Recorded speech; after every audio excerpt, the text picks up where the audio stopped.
ए ए ए बाबा उठ. अरे उठ. अरे काय नुसत्या झोपा काढतो. तुमचं काय बरं आहे बाबा. झोपा काढा. तुमच्या जेवणाची काळजी आम्हालाच. आयतं मिळतं ना सगळं. आमचं बघ किती मेहनत करावं लागते आम्हाला. ये. अरे हे नाही शान्या. हे काय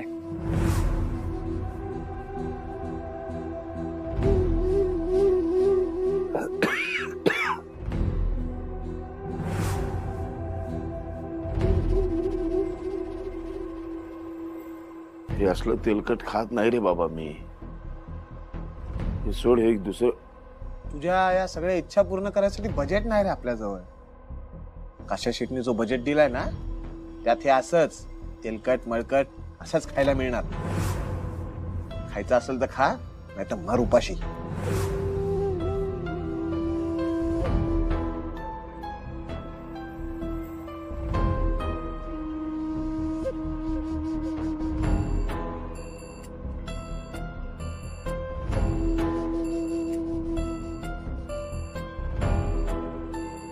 दर दर दर दर दर दर.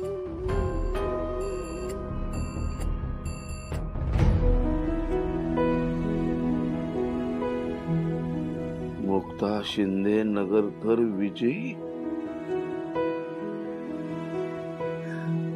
मुक्ता स्पर्धा जिंकलीस तू बाळा. माझी सून जिंकली. माझी मुलगी जिंकली. हाताला लागलेला असताना सुद्धा जिद्दीनं तिने संबळ वाजवला आणि ती जिंकली. आई देवी. हे सगळं बघायला मी नव्हतो. तिचं कौतुक करायला नाही. तिची पाठ थोपटायला नाही. तिला बक्षीस द्यायला नाही. आणि जो तिथे आहे नराधम रावसाहेब म्हणून वावरतोय त्याला याची काही पडलेली नाही. काय वाटलं असेल मुक्ताला. एवढी स्पर्धा जिंकल्यावर पण रावसाहेबाच्या चेहऱ्यावर तो आनंद नाही. काही कौतुक का नाही दादा आपलं करत. दादांचं काय झालंय. दादा असे का वागतात असं काहीतरी वाटत असेल तिला. पण हा नालायक काशा तो कशाला कौतुक करणार तिचं. त्याला काय माहितीये त्या पोरीचं आणि माझं नातं काय आहे ते. ऋणानुबंध काय आहे ते. अजून किती परीक्षा बघणार आहेस ग देवी आई. किती परीक्षा बघणार आहेस. सोडव ग मला आता याच्यातून सोडव. नाही आणि तुझी मुलगी हट्ट करेल तेव्हा करेल. आता आजीचा हट्ट काय आहे तो लक्षात घे.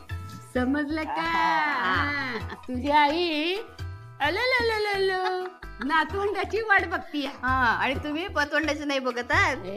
माझं नाव पुढे करते होय का. तुम्ही पण थांब अजिबात हलायचं नाहीत ना. बघितलंस वैजंती नातवाला किती घाई झाली आपली इच्छा पूर्ण करण्याची म्हणून चाललंय. मला दादांनी खूप इम्पॉर्टंट काम सांगितलंय सो ते मला करायचं. अजिबात हलायचं नाही. लग्नाआधी एवढा लाजरा नव्हतास तू. आता बघ लाजाळूचं झाड आहे. काय नाही काय लाजत बिजत नाहीये तो. हा अजिबात नाही. आई मग काय बरोबरच आहे. अगं पण नातवाचा विषय पुढे जायचं ना. वैजंती तुला काय नातवाबद्दल बोललाय काय माझा नातू. काहीच बोलत नाहीये. एवढं प्रेमाने समजावून सांगतो तरी काही उपयोग होत नाही. आता ह्यांना सांगते ते बरोबर दम भरतील बरोबर वा करतील. मग तुम्हा दोघांना सकाळपासून कोणी भेटलं नाही ना. नाही म्हणून माझी शाळा घ्या तुम्ही.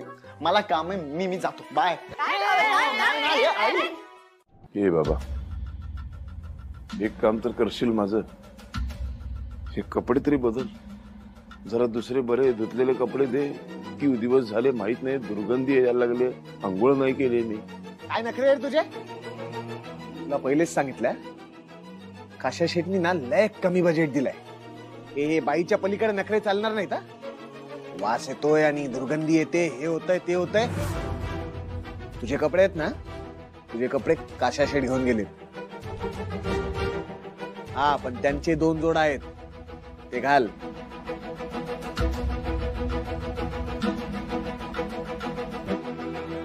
हे घे घाल हे कपडे. ते कशाचे कपडे? आयुष्यात नाही घालणार. ते काय ते सुनेबद्दल बोलत होता ना, तिचा चेहरा बघायचा आहे ना तुला, जिवंत राहायचंय ना, जे दिलेत ते कपडे घाल, नाही तर इथंच ठोकी ना तुला. चांगल्या प्रकारे माहिती मी काय करू शकतो ते. घाल हे.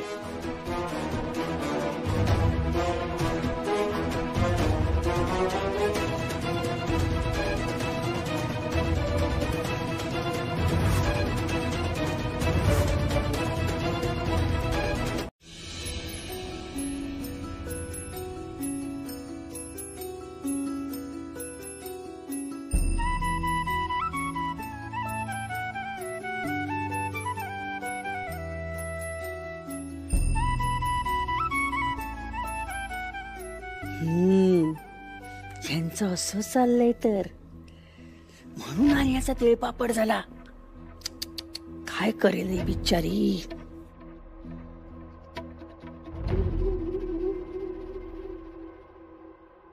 सॉरी, म्हणजे हे दिसले का तुम्हाला दोघांना? म्हणजे तुमचं लक्ष होतं का? दादांना नाही, काय झालं? अगं हे कुठेच नाहीयेत.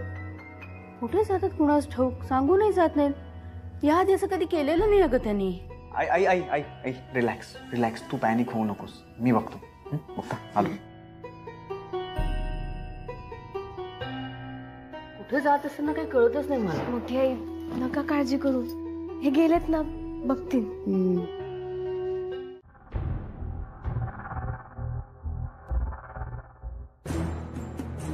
वैजंती, अलीकडे तू रावसाहेबाची लईच काळजी करतेस. कळतंय मला, पण हे वागतातच असं ना, काय करू? काळजी वाटतेच मग मला. अगं पण तू सारखा त्याचाच विचार करतेस. आई अगं बघ, अगं मी दादांना बघून आलो, ते ऑफिसमध्ये पण नाहीयेत, इव्हन घराच्या आजूबाजूला चेक केलं तिथेही नाहीयेत. मी त्यांना फोन ट्राय केला पण त्यांनी फोन पण नाही उचलला यार. पाहिलं हे असं करतात मग काळजी वाटणार ना सासूबाई. असं का बघतोय तू? सारंग, अंबिका आणि दत्ता घरात आहेत का? हो, पण तू असं का विचारतेस? आठवते का मागल्या टायमाला रावसाहेबा गेला होता घराबाहेर, तेव्हा ही दोघं बी घरातनं गायब होती. हा,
मोठा तुझ्या स्पर्धेच्या वेळेला यांच्या बाबतीत जे झालं तसंच पुन्हा नाही नको होणार. मोठी आई तसं काही नाही होणार. आणि दादांचा स्वभाव तुम्हाला माहित आहे ना, एकदा एखादी गोष्ट मनावर घेतली ना की ते करतातच. मला वाईट अनुभव त्यांनी एकदा घेतलाय, त्यामुळे ते आता अजून सावध असणार आहेत. नाही ठीकच आहे, पण निदान फोनवर सांगायला काय हरकत आहे की ते कुठे आहेत, काय काम करतायत, एवढं तर सांगायला हरकत नाही ना. कदाचित कामच तसं असेल, किंवा नाहीतर आजूबाजूला कोणीतरी असेल म्हणून ते स्पष्ट बोलू शकत नसतील. आणि घरातले पुरुष कसे असतात तुम्हाला माहित आहे ना, स्वतःचं थोडं जरी टेन्शन असलं ना तरी ते कधीच कुणाला कळू पण देणार नाही. आपल्या चेहऱ्यावर कायम हसू आनंद एवढंच त्यांना पाहायचं असतं. आणि दादाही हेच करत असणार आहे, मला खात्री आहे. म्हणून मला असं वाटते आपण आत्ताच काही अंदाज नको बांधायला. आणि समजा अजून उशीर झाला, अजून आले नाहीत ना, तर मी यांना घेऊन त्यांना शोधायला जाईन.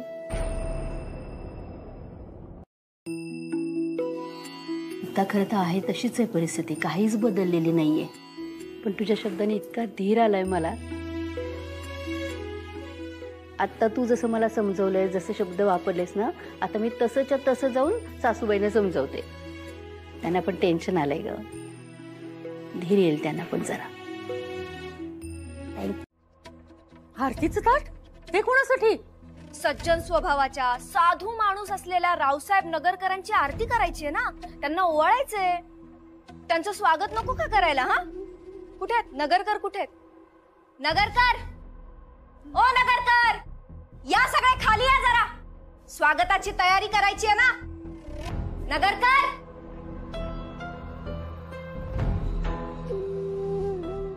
अरे काय तमाशा आहे तुझा? वंस, आधीच मला टेन्शन आले. ही पाहुणी तुमची ना, जरा समजवा तिला नीट. हो वहिनी. टेन्शन? कसलं टेन्शन?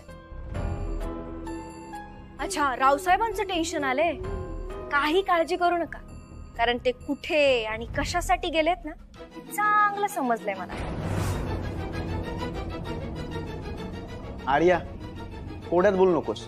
हे बघ, तसंही आमची कोणाची तुझ्याशी बोलायची इच्छा नाहीये, पण दादा कुठे आहेत हे खरंच जर तुला माहित असेल ना, तुझ्या स्वभावातला हा वाकडेपणा सोड आणि नीट शब्दात सांग.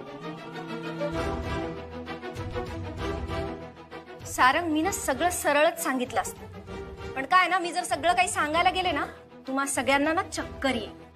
आणि मोठी आईच्या पायाखालची तर जमीनच सरकेल. आणि या बिचाऱ्या आजी यांची तर कायमची वाचा बसेल रे.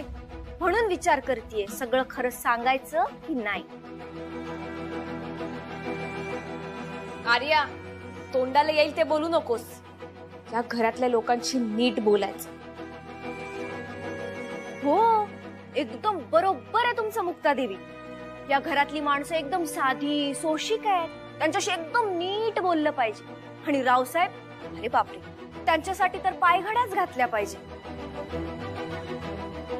सगळ्या घरात असे पताका लावल्या पाहिजे. आणि तुझ्या स्वागतासाठी जे सनई चौघडे लावले होते ना, ते सुद्धा लावायला पाहिजे.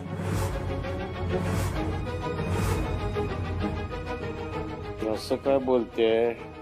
खरा रावसाहेब काशाला पकडून तर आणणार नाही ना?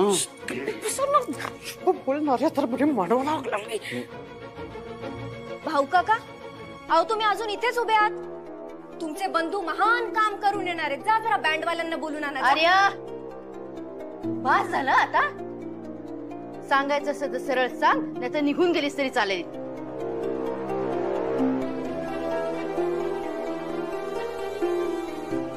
मी स्पष्टच बोलणारे मोठी आई. दादा अशा ठिकाणी गेलेत ना, ज्याचा विचार तुम्ही स्वप्नात सुद्धा केला नसेल.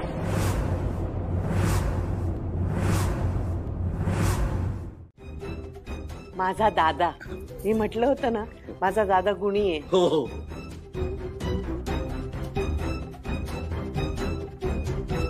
या घरावरती आणि घरातल्या लोकांवरती जे जे वाकड्या नजरेने बघतील ना, त्यांची पाळं मुळं खणून काढल्याशिवाय मी राहणार नाही.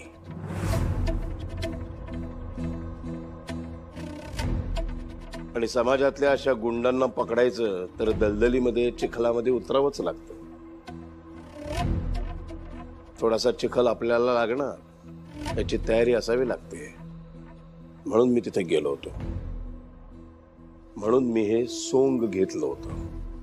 कळलं का आर्या? आणि सारंग, मी तुला फोन करून जेव्हा सांगत होतो त्यावेळेला त्या कांच्याचीच माणसं माझ्या आजूबाजूला होती असा मला संशय होता. म्हणून मी फारसं स्पष्ट तुला सांगू शकलो नाही. कळलं? म्हणून मी तुला म्हटलं मी आल्यानंतर सगळं सांगेन. ऐकलंस का आर्या? पण खरं तर बरंच झालं. एका अर्थाने तुझा जो हा खरा चेहरा आहे ना, हा सगळ्यांसमोर परत एकदा आला. मी तर म्हणलेच होते की ही बाई या घरात आग लावायला आली आहे. तुला खरंच जर दादांची काळजी असते ना, तर तू दादांना तिथेच अडवून जाब विचारला असतास, किंवा फार फार तर मला कॉल करून सांगितलं असतंस. पण तू तसं केलंस का? नाही. कारण तुला दादांचे फोटो काढून त्यांची बदनामी करण्यात जास्त इंटरेस्ट होता ना. आर्या, आत्ताच्या आत्ता दादांची माफी माग.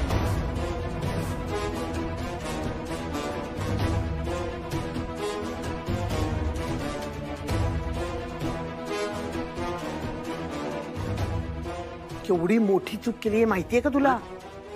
पाय धर दादाचे आणि माफी माग. माफी मागायची काही गरज नाही, दादा पण एवढ्या सगळ्यांसमोर रावसाहेब नगरकरच्या समोर उभं राहून असं बोलणं, याला एक वेगळं धारिष्ट्य लागतं. या धारिष्ट्याबद्दल मी तिला माफ नाही करणार, तिचा उलटा सत्कार करणार. हा?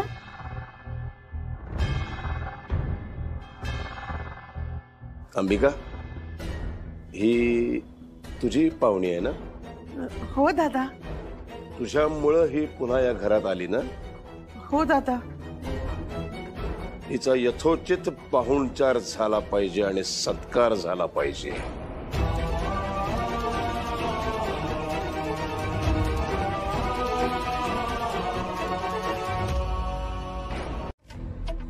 मला सांग, त्या कांतासारख्या गुंडाशी एकटी स्त्री असून लढलीस की नाही तू? तेव्हा आमची मदत घेतली होतीस काय? आणि आता मला सांगतेस का मी तर पुरुष आहे? ते अशी खूप लबडी झेललेली आहेत मी. पण दादा, तेव्हाची सिच्युएशन वेगळी होती आणि म्हणून मुक्ताला एकटीनं सामना करावा लागला. आपण पुन्हा पुन्हा तुमच्या बाबतीत तेच घडतंय. ते विसरून जा ना सगळं. पास्ट होता तो.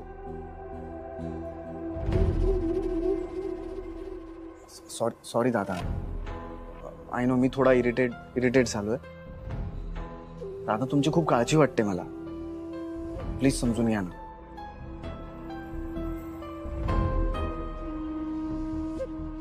किती जीव लावा, किती विचार कराल माझा.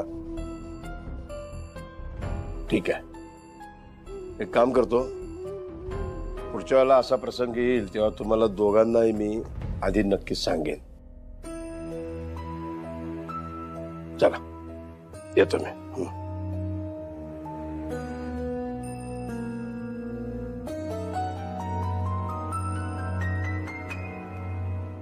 मलाही माहित नव्हतं.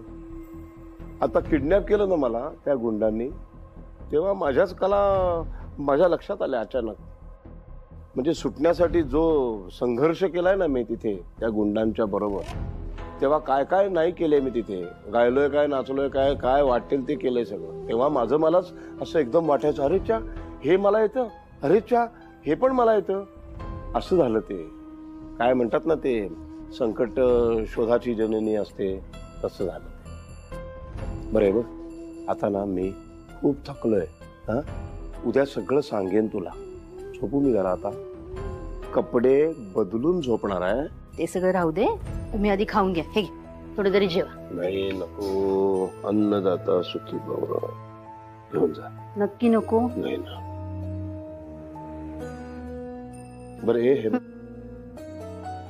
थोडं दूध आण. ठीक आहे. नाही दूध नको, ताक आण. ताक असं चांगलं, हे काय ते मसाला बिसाला लावून. ताक आणते. तू जेवलीस? हो, जेवले मी. येते, कपडे बदलून घ्या. हो, म्हणजे अरे असं कसं झोपेन. आले. सासूबाई, हे घरी असताना ते जेवल्याशिवाय मी कधी जेवते का? होय ना. आज ह्यानी पण मला तेच विचारलं, तू जेवलीस का? त्यांना माहितीये खरं, ते घरी असताना त्यांचं जेवण झाल्याशिवाय मी कधी जेवत नाही. होय. इतर माझ्या चेहऱ्यावर त्यांना सहज कळतं मी जेवले का नाही जेवले. आज का असं विचारलं? होय ग, हल्ली माझ्याकडे बी ही बाई वळखीची ना पाळखीची असं काहीतरी बघतोय. हा अरे कधी कधी कधी कधी तर बाई भीती वाटते का. नका नका जाऊ दे तो विषय. मी काय म्हणत होते, कुणाच्या चेहऱ्यावरनं त्याच्या मनात चाललेली वादळ आपण नाही सांगू शकत. खरं पण एक बेस झालं, मुक्ताच्या मागे रावसाहेबा अक्षी ठाम उभा आहे. हो हे अगदी बरोबर आहे. आणि आज ते ज्या पद्धतीने आर्याला ओरडलेत ना, ह्याच्यानं मला असं वाटतं त्यांच्यावर संशय घ्यावा की न घ्यावा. बरोबर बोललीस. अगं रावसाहेबानं काल म्हणल्याप्रमाणे आर्याला हाकलली तर या घरातनं मोठी ब्याज जाईल.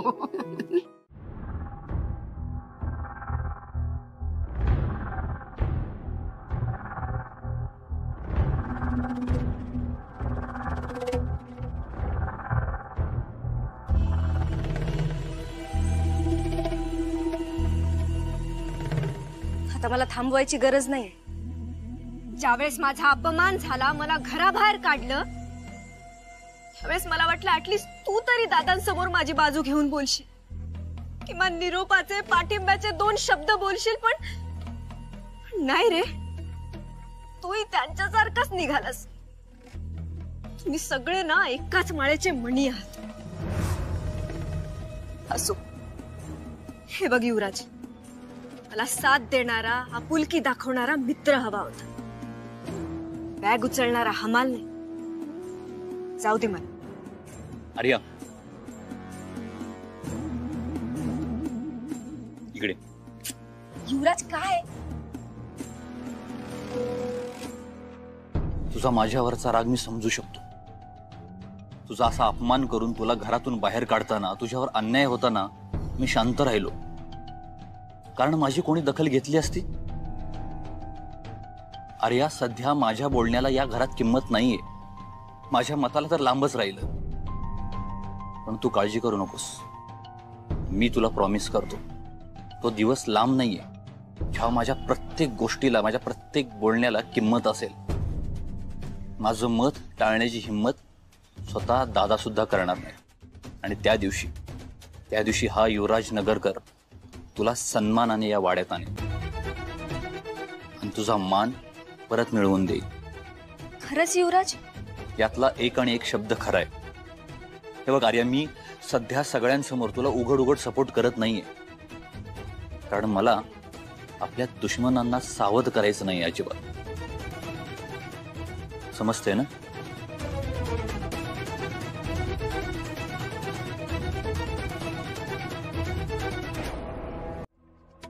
आजी, वेळ सगळ्यांची बदलते.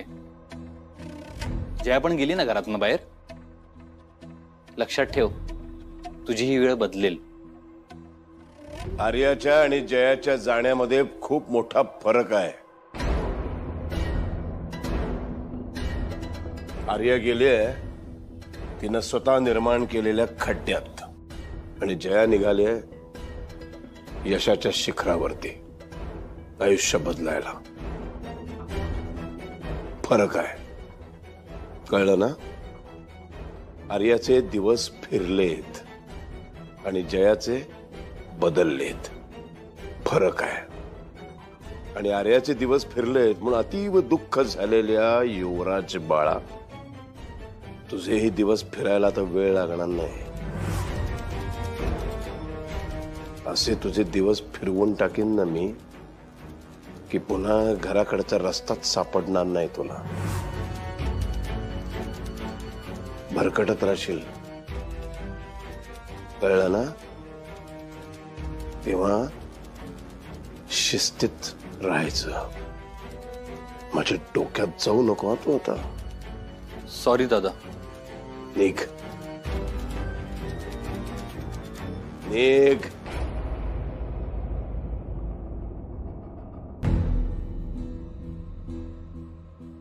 बरं झालं तू बोललास, चांगली खोड मोडली. या ना तुझा असाच धाक पाहिजे. काय नाही ग, घरातले सगळे जण ना आता थोडे थोडे शेफारलेत. वटणीवर आणण्याची वेळ आलेली आहे. तुझ्यासारख्या वयोवृद्ध माणसाची असं वागलेलं मला सहन होत नाही. मोठ्यांचा मान राहायला पाहिजे. बरं ते जाऊ दे. बघते बघते देवी आईचा परसाद. लय मोठा डोंगर होता पण मी सर सर सर सर चढलो. हा अरे तू तर डेंजरच आहे. हा मग अन्न थकले तरी पण त्यांना मागून रटाळ देत होतो. घे हे, मला ते पाहिजे आता.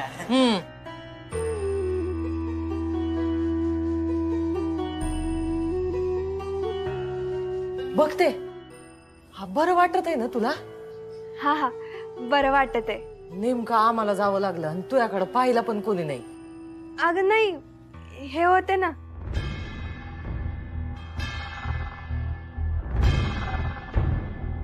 यांनी लई काळजी घेतली माई. येळेवर गोळ्या औषधं दिल्या, खायची पण काळजी घेतली. हा बरंच झालं ना. मग आजारपणात तुझ्याकडे पाहिला कोणीतरी हवंच होतं ना. मीच त्यांना सांगितलं होतं माई बहिणी काळजी घ्यायची. हा बरं जा गजा हात पाय धुवून घे जा. हा तू 2 दिवस कुठं राहिलास? ते मी इथंच. अहो म्हणजे मंदिरात 1 दिवस होते आणि मग इथंच.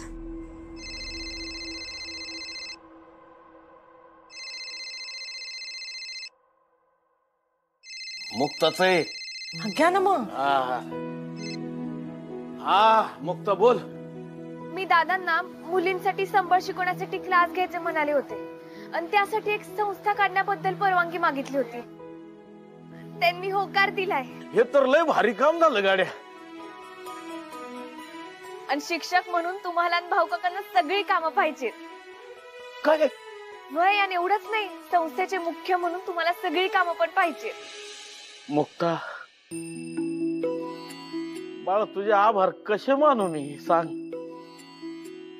मी एक साधा कलेचा वारकरी त्या गर्दी सोबत असं पुढे जात होतो पण माझ्या हातात तू पताका दिलीस बघ.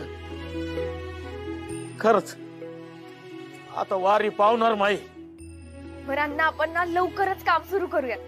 दादांची परवानगी तर आहेच आणि बक्षिसाची रक्कम पण आहे. मुक्ता तू कसं काय करायचं ते सांग, मी तयारीला लागतो. मुक्ता बाळा तू मला लई अभिमान वाटतो बघ. खरंच लई अभिमान वाटतो. परतीतून मिळालेला पैसा तू कलाकार घडवायला वापरती. खरी कलाकार आहे बघ बाळा तू. तुझ्या ह्या धडपडीला ना तुझ्या बापाचा सलाम आहे बघ. अण्णा हे सगळं ना यांची साथ होती म्हणून झालंय. हा होय होय होय. काय काय म्हणत होती? अगं आपली मुक्ता लहान पोरींना संबळ शिकवण्याची संस्था काढती. हा काय? हा आणि तिथं मला मास्तर केलाय तिनं. अगं बाई खरंच माझ्या पोरीने माझी एकदम कॉलर टाईटच केली बघ. आई मी जरा वैदू बाबाकडे जाऊन येते. बरं एकटी नको जाऊच. त्यांना घेऊन जा सोबत. हा मी येतो. गावात जायला कशाला लागते सोबत? गाजाला घेऊन जा. गाजा जा रे हिच्या बरोबर. अहो अण्णा नको, जाते मी एकटी. इथंच तर जायचंय.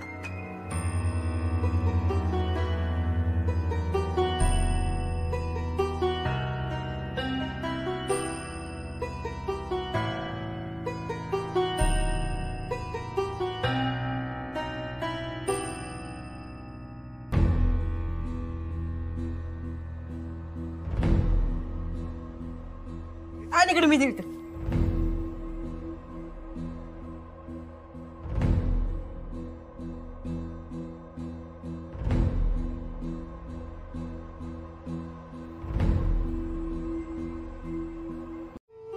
अण्णा मला सांगा ते सारंगदाजी कोण म्हणतो? आणि पाय दाबून दे.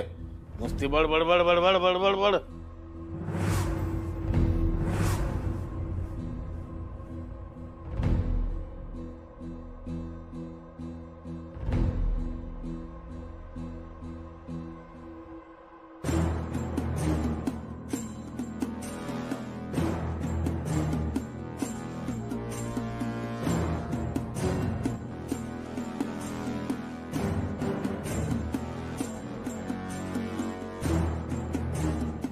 फोन का लागत नाहीये?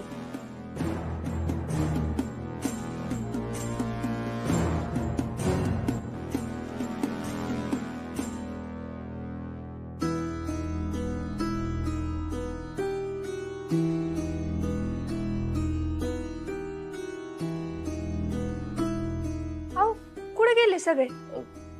अण्णा झोपलेत आणि आई आणि गजा बाहेर गेले. का म्हणून काही काम होतं का? नाही, तसं काही विशेष नाही, पण ते आपल्या दोघांना बोलता यावं म्हणून आई गजाला घेऊन बाहेर गेलेत.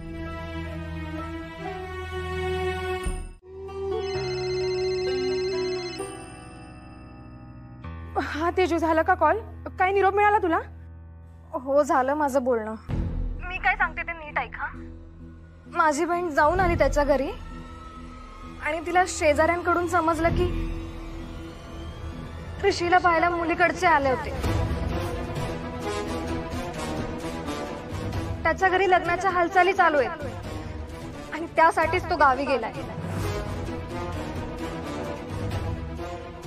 अगं पण तो मला म्हणाला होता की बाबा आजारी आहेत आणि कोर्टाची तारीख म्हणून तो गावी आलाय. तो माझ्याशी खोटं कसं बोलू शकतो? खोटं वागायचं होतं म्हणून तर तू पळून गेलाय तुझ्यापासून लांब. तुला कळत कसं नाही? आणि म्हणूनच त्याने त्याचा फोनही बंद करून ठेवलाय. काय तर हॅलो हॅलो हॅलो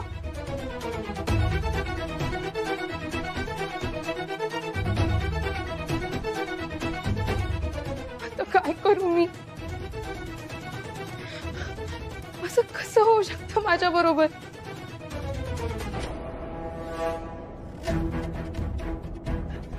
बाबांना काय सांगू? अगं असं एवढं काय घडलं होतं की तू जीव द्यायला निघाली होतीस? नको ते घडलंय ग बहिणी. मी चूकच अशी केलीये की मी स्वतःहून नाही मेले ना तर घरचे मला मारूनच टाकतील. कोणीच वाचवू नाही शकणार मला. तू मला सांग काय झालंय? बोल गायत्री, सांग काय झालंय? माझं एका मुलावर प्रेम आहे. खूप चांगला मुलगा आहे ग तो, पण आमच्या हातून नको ते घडलं.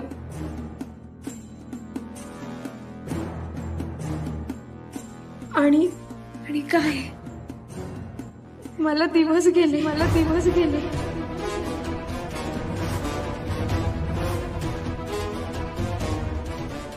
काय वहिनी म्हणलं ना तुला, ही साधी चूक नाहीये. गायत्री अगं तू काय करून बसलीस? वहिनी मला माहिती होतं तू अशी रिॲक्ट करणार. तूच अशी रिॲक्शन दिलीस तर विचार कर सारंग त्याला काय म्हणेल, त्याला काय वाटेल. मी म्हणलं ना बहिणी, मला नाहीये जगायचा अधिकार.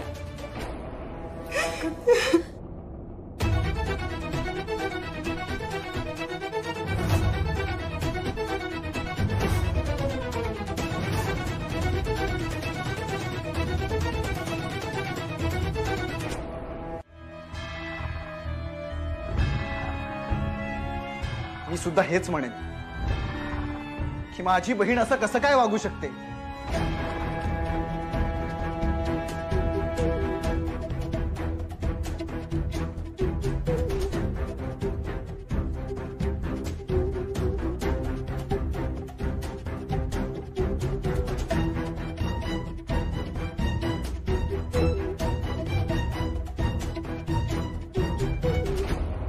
गायत्री, ह्यास तुझा आमच्यावर विश्वास नाहीये का? अगं मान्य आहे, चूक झाली. मग आपल्या सारंग दादा आणि मुक्ता वहिनीशी डिस्कस न करता एवढा मोठा टोकाचा निर्णय अगं का घ्यायचा?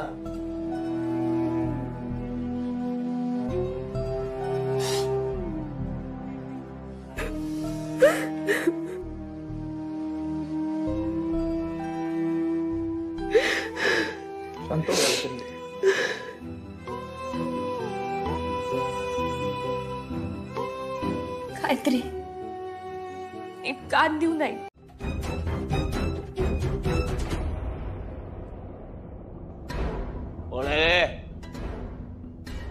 एवढ्या रात्री जागे आहेत माणसं, झोपता येत नाही. चप्पल राहिली.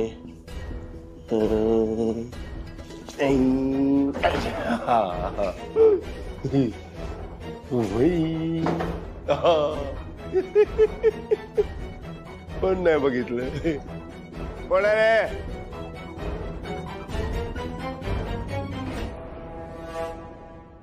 गायत्री, दादांना कळलं तर काय होईल याचं टेन्शन तू नको घेऊ.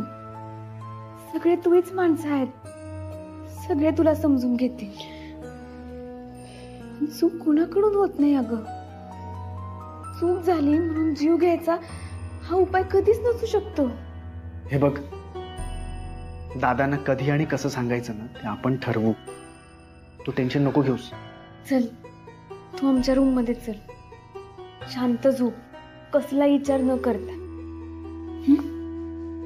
काय करायचं, कोणता मार्ग निवडायचा हे आपण नंतर विचार करून ठरवूया. परत एकदा सांगते, काही झालं ना तरी आम्ही दोघं तुझ्या कायम पाठीशी होतो.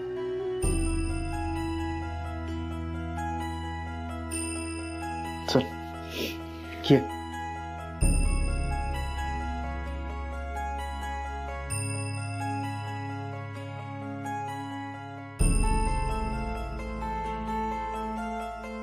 नाचणार तुम्ही, गाणार तुम्ही आणि कार्यक्रम नवरोबांसाठी. वा, मग त्यात काय झालं, तुम्ही पण करा की. तुम्ही पण आमच्या सोबत नाचा, गाणी म्हणा, फुगडी घाला. तुम्हाला कोणी नको म्हणलंय? नाही नाही नाही, नको नको नको. तुम्ही बायकाच छान करता, तुम्हीच करा. म्हणजे या गरीब बिचाऱ्या नवरोबाची फक्त एकच इच्छा आहे ग, की इतकी सुंदर सजलेली नटलेली त्याची बायको त्याला डोळे भरून बघायला मिळावी आणि एक घट्ट मिठी मारता यावी. हा, आणि ह्यासाठी तू तुझ्या बिझी शेड्यूल मधून थोडासा वेळ या गरीब बिचाऱ्या नवरोबासाठी काढ प्लीज. कसं शक्य आहे? उद्या तर अजिबात येळ नाही मिळणार आहे. आणि मोठी आई आजी सोडतील का मला? नाही नाही, असं नाही मुक्ता, असं नाही चालणार. कसं शक्य आहे म्हणजे? तू काहीतरी कारण सांगून त्यांना कल्टी दे ना. हे बघ मुक्ता,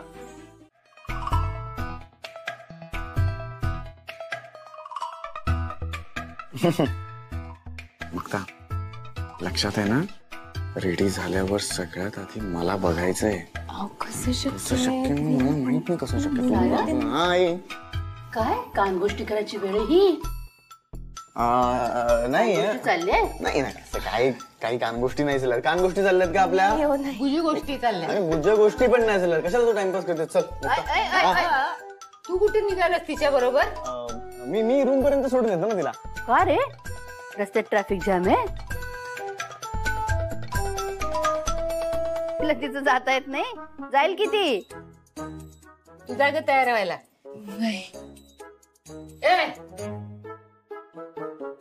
तिकडे कुठं? गाड्या बरोबर नळाची यात्रा. चल इकडे चल, आणि इकडे बघ, नाकात नथ घालायला विसरू नगस. वा वा, छान छान छान छान. या या या या या ना, या. तुम्हाला तुमची जागा दाखवते. तर ही नगरकरांच्या व्याह्यांची जागा. म्हणजे कसं असतं ना, माणूस जरी परक असला ना तरी भिंती ओळखीच्या पाहिजेत, म्हणजे कसं परक वाटत नाही ना. हे काय आणलंय बरोबर? हे कोण आलेत बरोबर?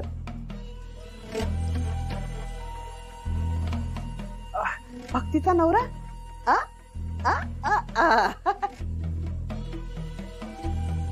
डॉक्टर? इंजिनियर? नाही नाही, वाटत नाही तसे तुम्ही. मला वाटतं तुम्हाला कुठेतरी बघितलंय. हा, तुमच्या गावाच्या बस स्टँड वर तुमची वडापावची गाडी आहे ना, भाऊचे वडे. ओळखलं? नाही, अजून टाकले नाहीये, पण टाकणार आहे लवकरच. तिकडे आलात तर या खायला. हो हो, नक्की येणार. बरं राहायला काय हे तुमच्याच घरी ना? हा सध्या आमच्याकडेच आहेत, पण दुसऱ्यांच्या सारखं सासरच्या जीवावर खात नाही, त्याच तो कमवतो. तुम्हाला लई कामं असतील ना? हा तुम्ही या आता चालेल. हो ना, धावपळ तर खूपच आहे. कसं आहे, मोठा वाडा आहे ना आमचा. ठीक आहे, थांबा तुम्ही इथेच, मी नोकरांना पाठवते नोकरांसाठी.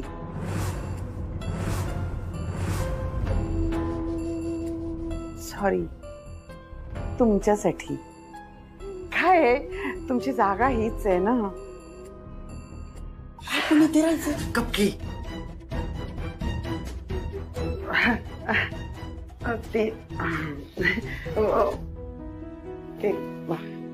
अरे आलात तुम्ही सगळे? नमस्कार नमस्कार. पण तुम्ही इथे काय करताय सगळे? या घेऊन आल्या आणि म्हणाला तुमची जागा इकडेच आहे. म्हणजे हे असं बोललात तुम्ही त्यांना? हो म्हणजे नाही, म्हणजे जागा इकडेच आहे म्हणजे दादा त्यांना इथेच ठेवतो ना. म्हणजे ही खोली आपण त्यांच्यासाठी ठेवली आहे ना, म्हणजे आउट हाऊसची खोली आपण त्यांना देतो ना. म्हणून मी असं म्हटलं की तुमची जागा इथेच आहे. काही चुकलं का माझं? हो चुकलेलंच आहे तुमचं.